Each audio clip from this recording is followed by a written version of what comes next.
करो 2.14।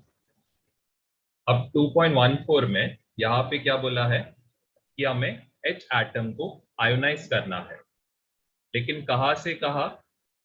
आयोनाइज का मतलब है ग्राउंड स्टेट से इसको कहाँ पे लाना है? फिफ्थ स्टेट में लाना है। क्वेश्चन में मेंशन किया 2.14 किसको ग्राउंड स्टेट से फिफ्थ ऑर्बिट तक लाना है। ओके, अब नेक्स्ट आप क्या करोगे? वेरी सिंपल, यहाँ पे आपको क्या करना है? फर्स्ट ऑफ ऑल इधर आपको सबसे पहले एनर्जी निकालना है। तो एनर्जी आप कैसे निकाल सकते हो? पहले चीज तो E in fifth orbit minus E in first orbit। तो E in fifth orbit इसका एनर्जी का वैल्यू मैंने आपको बायट करने बोला था, दैट इज -0.54 इलेक्ट्रॉन वोल्ट रहता है। एनर्जी इन फर्स्ट ऑर्बिट क्या रहेगा? -13.6 इलेक्ट्रॉन वोल्ट रहेगा। ओके, अब यहाँ पे ये रहेगा -0.54, माइनस इंटू माइनस क्या होएगा? प्लस होएगा, ये होएगा 13.60 इलेक्ट्रॉन वोल्ट। सब्ट्रैक्ट करोगे तो इसका आंसर आएगा 13.06 इलेक्ट्रॉन। इतना एनर्जी लग रहा है। नेक्स्ट आपको क्या बोला है? ये वैल्यू को कंपेयर करना है किसके साथ? आयोनाइजेशन एंथैल्पी के साथ।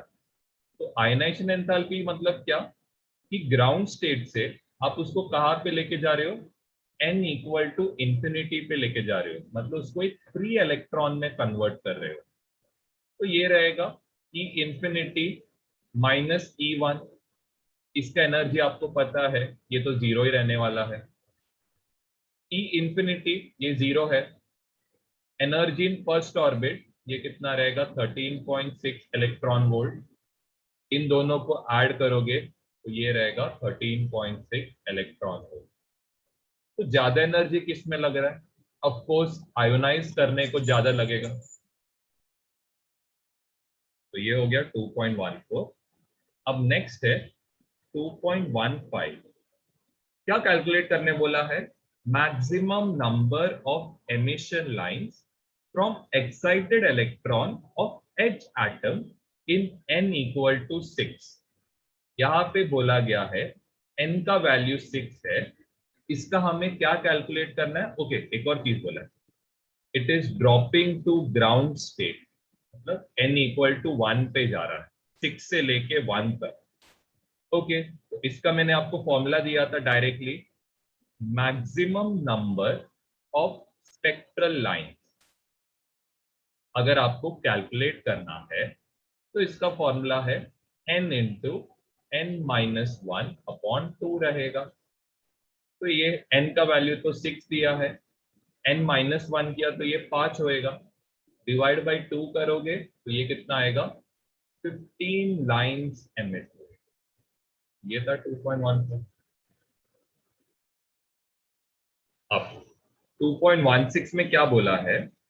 Energy associated in the first orbit. तो ये क्वेश्चन दो पार्ट्स में डिवाइडेड है। इसका फर्स्ट पार्ट में बोला है एनर्जी फर्स्ट ऑर्बिट में इट इज -2.18 इंटू 10⁻⁻18 जूल रहे। नो प्रॉब्लम, ठीक है। अब देखो आपको क्या पूछा है? Energy in fifth orbit. तो एनर्जी इन फिफ्थ ऑर्बिट इसका आपको इलेक्ट्रॉन वोल्ट में वैल्यू पता है, इट इज -0 पॉइंट कितना है? 54 इलेक्ट्रॉन वोल्ट है। अगर आपको इसको जूल में कन्वर्ट करना है तो -0.54, इसको बस क्या करो 1.6 इंटू 10⁻⁻19 से मल्टीप्लाई करो, हो गया। कितना ही करना था, वही मैं बोल रहा हूँ, वैल्यूज याद रखो, बहुत काम में आएगा। इलेक्ट्रॉन वोल्ट को बस जूल में कन्वर्ट करना था इधर, और कुछ करना ही नहीं था। अगर आपको वैल्यू याद रहता, वैल्यू याद करो, बेटर रहेगा। चलो इसका सेकेंड पार्ट में क्या बोला है? Calculate the radius of bourse orbit fifth इसमें। तो रेडियस का मैंने फिफ्थ ऑर्बिट का रिलेशन आपको डायरेक्टली दिया है कि 0.53 ऊपर रहेगा n स्क्वायर, नीचे रहेगा z। एंड इधर जो भी यूनिट रहेगा ये एंगस्ट्रॉम में रहेगा। 0.53 कौन से ऑर्बिट में बोला है? फिफ्थ ऑर्बिट, तो ये 5 का स्क्वायर आएगा विच इज 25। हाइड्रोजन बोला है, हाइड्रोजन रहेगा तो इसका एटॉमिक नंबर 1 रहेगा। जो भी आंसर रहेगा ये किसमें रहेगा? इतना ही करना है।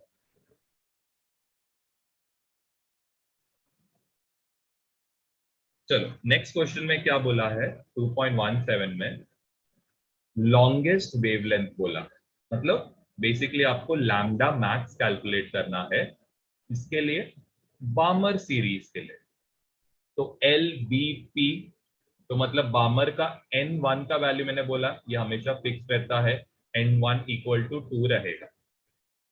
चलो लैम्डा मैक्स बोला है तो N2 का वैल्यू हम लोग उसका जस्ट नेक्स्ट वैल्यू लेंगे, स्पेक्ट्रल लिमिट में इंफिनिटी लेंगे। लैम्डा मैक्स के लिए उसका नेक्स्ट वैल्यू, ये याद रखना कंसेप्ट।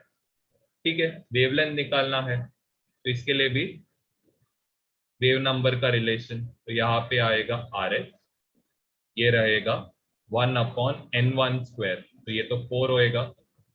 1/N2 स्क्वायर, तो ये तो 9 होएगा। हाइड्रोजन है, हाइड्रोजन का Z का वैल्यू कितना रहेगा? 1 रहेगा। अभी आपको इसमें तो क्रॉस मल्टीप्लाई करना पड़ेगा, तो इसको 9 से मल्टीप्लाई 9 से डिवाइड, इसको 4 से मल्टीप्लाई 4 से डिवाइड, तो ये बन जाएगा आर एच। 9 माइनस 4 होएगा 5, 9 4 जार होएगा 36। आपको वेवलेंथ ढूंढना है तो वेवलेंथ इक्वल टू रहेगा 36/5 आर एच। चलो आपको वैल्यू सब्स्टिट्यूट करके भी दिखाता हूँ। ये 5 7 जार 35, एक बचता है तो 0.2 आएगा। आर एच को ऊपर लेके जाओगे, आर एच का वैल्यू क्या है? 1.097, अप्रोक्सीमेट 1 कर सकते हो, इंटू 10⁻⁷ है।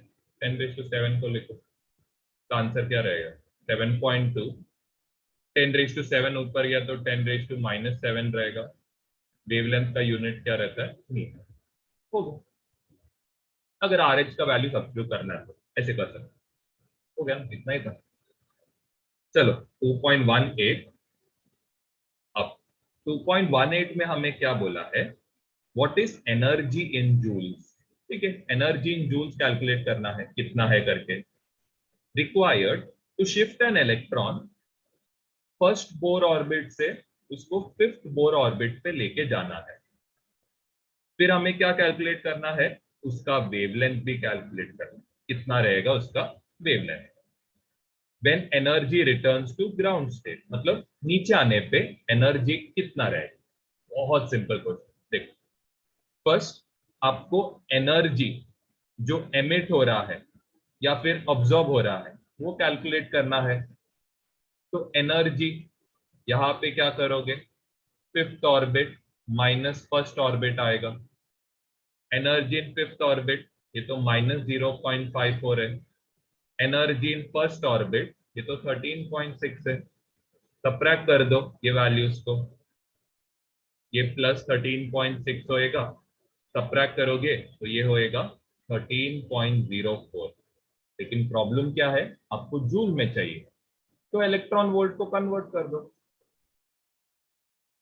हो गया, आंसर मिल गया जूल में। तो ये रहेगा energy in joule.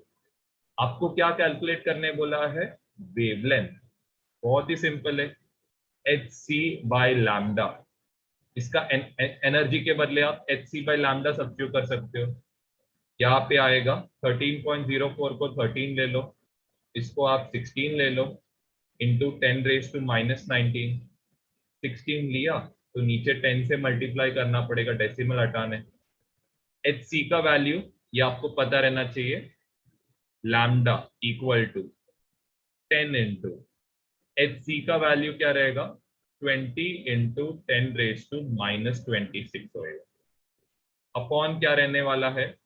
13 into 16 into 10⁻⁻। तो जरा सॉल्व कर लेना, ये 5 आएगा, ये 4 आएगा, और 50/52 आएगा।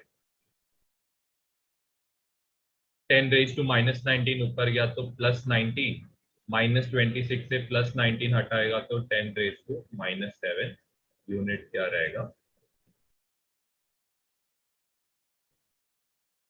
ओके, अब नेक्स्ट पार्ट में आपको क्या कैलकुलेट करना है, electron energy in hydrogen atom is given by, हमें 2.19 में ये En का रिलेशन दिया है, दैट इज -2.18 इंटू 10⁻⁻9 -18 है, अपॉन क्या है n²।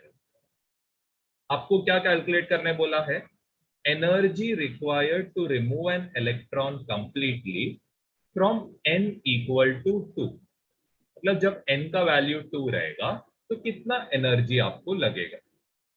फिर आपको क्या कैलकुलेट करने बोला है, longest wavelength in centimetre required to cause this transition. Okay, तो ये हमें किसमें चाहिए, सेंटीमीटर।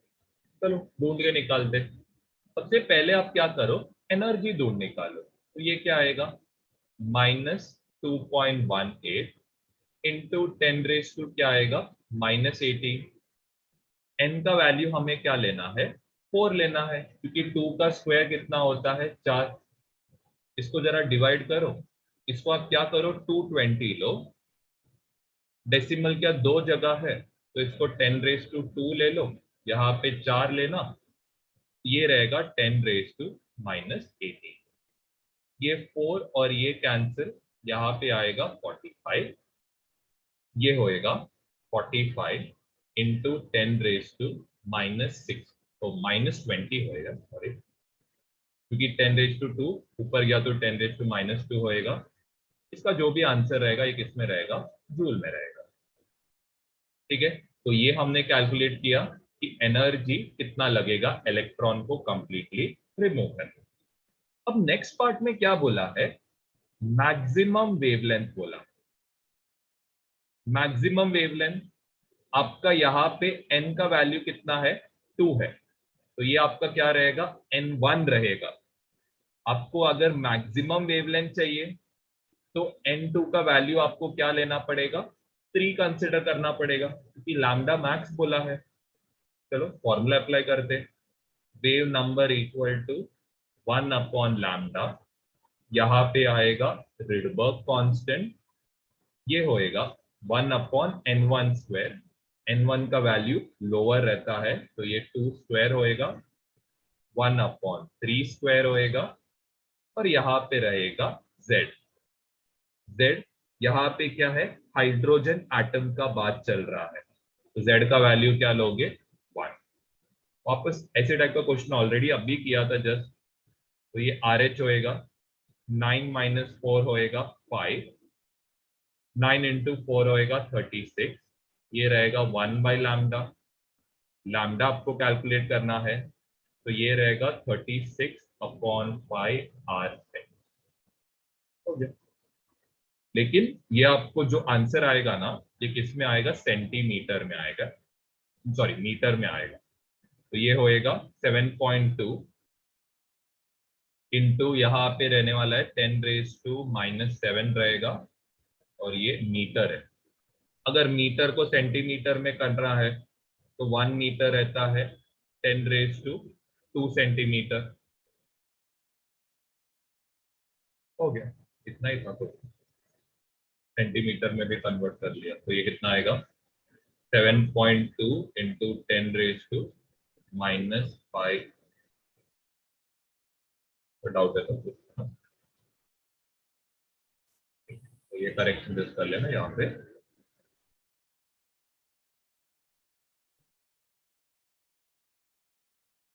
ओके, अब 2.20 में आपको कैलकुलेट करने बोला है वेवलेंथ कितना रहेगा जब एक माइक्रोस्कोपिक पार्टिकल इलेक्ट्रॉन एक वेलोसिटी से जा रहा है, एंड वो वेलोसिटी दिया है 2.05 इंटू 10⁻⁷ है। तो यहाँ पे आपको कौन सा रिलेशन यूज करना पड़ेगा, डी ब्रॉगली का, that is wavelength equal to रहेगा h अपॉन मोमेंटम। h का वैल्यू ये पता रहना चाहिए, ये 6.63 इंटू 10⁻⁻34 रहेगा। p p रहता है मोमेंटम, मोमेंटम में मास इंटू वेलोसिटी। मास इधर क्या है, पार्टिकल इज इलेक्ट्रॉन, तो हमें मास ऑफ इलेक्ट्रॉन लेना पड़ेगा, दैट इज 9.1 को 9 ले सकते हो, 10⁻31, 2.05 को आप 2 ले सकते हो इंटू 10⁻7। ऊपर वाले वैल्यू को आप क्या लो, 660 लो ताकि कैलकुलेशन इजी हो। डेसिमल का 2 जगह आपने हटाया तो नीचे 10⁻2 रहेगा, यहाँ पे एक 10⁻7 रहेगा, यहाँ पे एक 10⁻31 रहेगा, 9 और एक 2 रहेगा, ऊपर एक 10⁻34 रहने वाला। ओके, तो जरा सॉल्व करो, तो ये रहेगा 330, 330 को 9 से जस्ट डिवाइड कर लेना, तो ये 3 से डिवाइड हुआ तो 110/3 रहेगा। -31 प्लस 9 इज -22, -22 ऊपर गया तो ये रहेगा +22, 110/3 तो ये रहने वाला है इतना, जरा ट्राई करना निकालने, 30 20 तो 36.66 आएगा इंटू 10⁻⁻,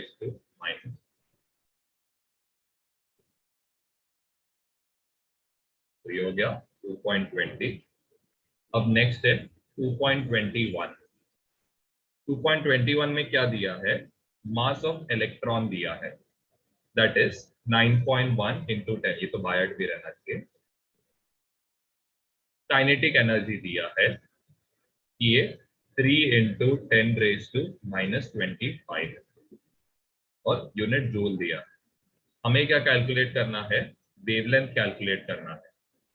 अब मैंने आपको इसका रिलेशन दिया था कि वेवलेंथ जब काइनेटिक एनर्जी के साथ रहता है तो ये रहता है 2 into mass into kinetic energy, ये रहेगा 6.63 इंटू 10⁻34, नीचे आएगा 2, 9.1 को आप 9 ले सकते हो इंटू 3 होएगा 10⁻31 इंटू 10⁻25 होगा।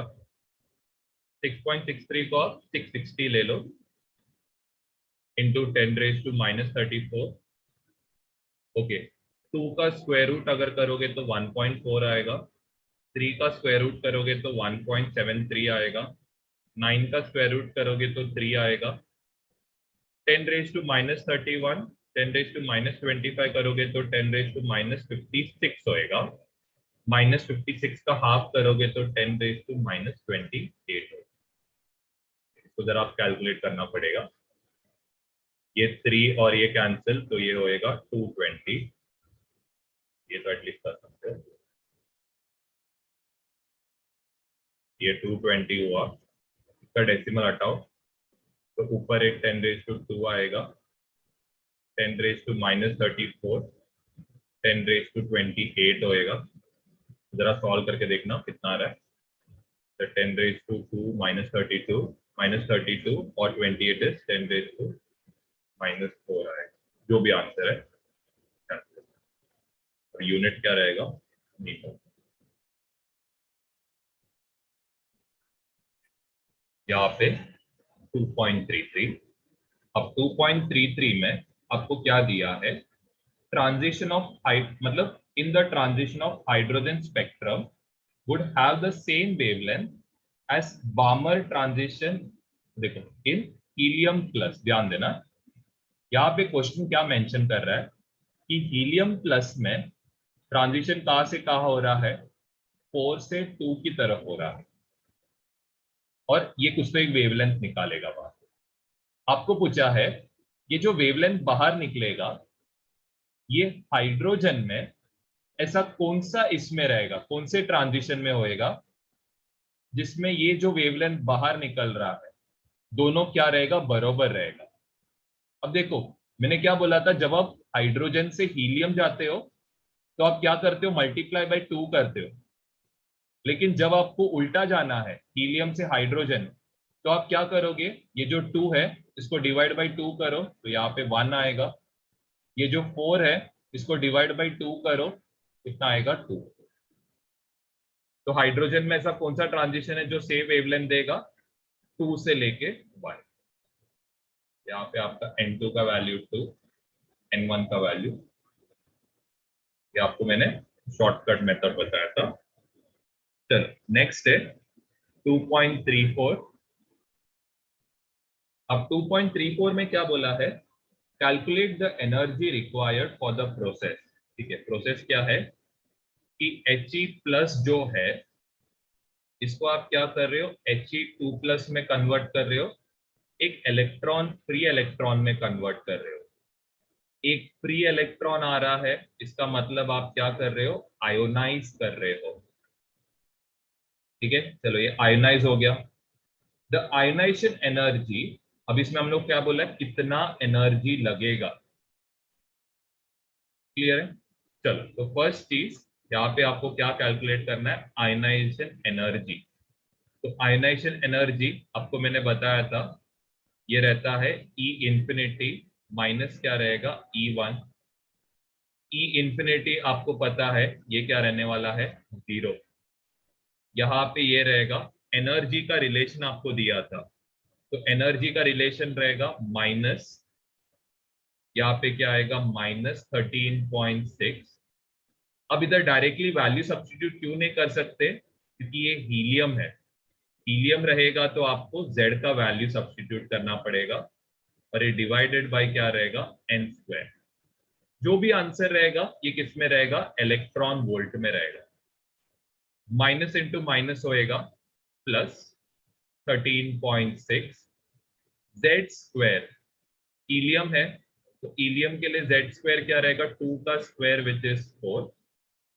हीलियम के लिए N1 का वैल्यू यूज करोगे, N1 तो इधर 1 है, तो आपको 13.6 को 4 के साथ मल्टीप्लाई करना है, तो ये होएगा 52 प्लस 2.4 विच इज 54.4 इलेक्ट्रॉन। कितना एनर्जी लगेगा हीलियम का आयन को आयोनाइज कर, बहुत ही हाई। चलो नेक्स्ट 2.46। ओके, 2.46 में आपको क्या क्या डेटा दिया है कि वेवलेंथ दिया है, it is 337 nanometre. Nanometre is 10⁻⁹ metre. और क्या बोला है, नंबर ऑफ फोटॉन्स दिया है, इट इज 5.6 इंटू 10⁻24 है। चलो इतना सब डेटा दिया है। Calculate the power of this laser, तो आपको पावर निकालना। तो पावर इक्वल टू क्या रहेगा, it will be energy of photon. Of course एक बल्ब एक फोटॉन एमिट नहीं करेगा, तो इसको n से मल्टीप्लाई करोगे, डिवाइडेड बाय क्या रहेगा, टाइम। तो टाइम को 1 सेकेंड अज्यूम करेंगे। ओके, तो एनर्जी कितना है ये आपको कैलकुलेट करना है। ऑफकोर्स इसके लिए लोगे hc, फ्रीक्वेंसी दिया नहीं तो लैम्डा नीचे आएगा, नंबर ऑफ फोटॉन्स दिया है, टाइम आप 1 सेकेंड लोगे, hc का वैल्यू आएगा 20 इंटू 10⁻⁻26, ये होएगा 5.6 इंटू 10⁻24। लैम्डा का वैल्यू आप लोगे 337 इंटू 10⁻⁻9। 5.6 का क्या करो, आप डेसिमल हटा लो। 5.6 का अगर आप डेसिमल हटाओगे तो नीचे 10 से मल्टीप्लाई। अगर आप क्लोजली ऑब्जर्व करोगे 56 6 336 होता है। ठीक है, 20 को अगर आप 6 से डिवाइड करोगे तो ये आएगा 3 यहाँ पे कितना रहेगा, ये कितना आएगा 10/3, तो ये 3.33 रहेगा। 10⁻⁻26 और 24 करोगे तो 10⁻⁻2 रहेगा। 10⁻�9 ऊपर गया तो 10⁻+9 होएगा, और यहाँ पे और एक 10 रहेगा, तो ये रहेगा आंसर। तो ये 3.33 10 रेज टू -2, इसके साथ मल्टीप्लाई होएगा तो 10 रेज टू 7, और एक 10 के साथ मल्टीप्लाई तो 10 रेज टू 8, और इसका जो भी यूनिट रहेगा ये क्या रहने वाला है, वॉट। ठीक है, तो ये करेक्शन कर लेना, यहाँ पे 10 रेज टू -1 होएगा, तो ये करके ये 10 रेज टू 7 करेक्ट। ओके, अब 2.47 में क्या बोला है, 2.47 में neon gas is generally used in sign board, it emits strongly at 660 nanometre, मतलब हमें वेवलेंथ दिया है, ये 660 नैनोमीटर है। क्या बोला है, फ्रीक्वेंसी ढूंढना है सबसे फर्स्ट पार्ट। तो फ्रीक्वेंसी आप कैसे निकाल सकते हो, C equal to frequency into wavelength. C का वैल्यू पता रहना चाहिए, 3 into 10 raise to 8, 6.616, 10 raise to कितना होएगा, -9, ये रहेगा क्या इसका। हो गया, इधर सॉल्व कर लेना। अब आता है इसके सेकेंड पार्ट। अब सेकेंड पार्ट पे क्या बोला है, सेकेंड पार्ट पे बोला है distance travelled by radiation in 30 second. तो डिस्टेंस निकालना कितना रहेगा, तो सबसे पहले स्पीड इक्वल टू क्या रहेगा, डिस्टेंस अपॉन टाइम। ठीक है, लेकिन ये फॉर्मूला यूज करना यहाँ पे वैलिड नहीं रहेगा, क्योंकि स्पीड तो 3 इंटू 10 रेज टू 8 रहेगा, तो ये आप यूज मत करो। आप यहाँ पे क्या कर सकते हो मालूम है क्या, देखो ये आपका वेवलेंथ रहेगा। ओके, आप क्या कर सकते हो, आपको डिस्टेंस निकालना है, तो बेसिकली आप क्या करो, वेवलेंथ जो आपको मिल रहा है उसको आप क्या करो, 30 से मल्टीप्लाई कर दो, तो आपको क्या मिल जाएगा, डिस्टेंस मिल जाएगा। क्लियर है, तो यहाँ पे अगर आपको डिस्टेंस चाहिए तो आप 616 जो नैनोमीटर है इसको आप क्या करो, 30 से मल्टीप्लाई। जस्ट वेवलेंथ इसको क्या करो, टाइम के साथ, कि स्पीड ऑफ लाइट से मल्टीप्लाई किया तो डिस्टेंस बहुत ज्यादा रहेगा। तो इसका मतलब क्या है कि ये लाइट सीधा मून के भी पार जाके किधर तो दिखेगा, 30 सेकेंड, कुछ ज्यादा ही हो गया डिस्टेंस। वेवलेंथ को टाइम के साथ मल्टीप्लाई करना थोड़ा मतलब। थर्ड पार्ट में आपको क्या कैलकुलेट करने बोला है, एनर्जी। तो एनर्जी का फॉर्मूला है h into new, H new दिया नहीं है तो आप इसको hc/λ सबसे करो, 20 इंटू 10 रेज टू -26, 616 को आप 620 ले लेना इंटू 10 रेज टू -9, जो भी एनर्जी है वो यूनिट क्या रहेगा उसका, जूल रहेगा। ये हो गया थर्ड पार्ट का आंसर। फोर्थ पार्ट में आपको क्या कैलकुलेट करने बोला है, नंबर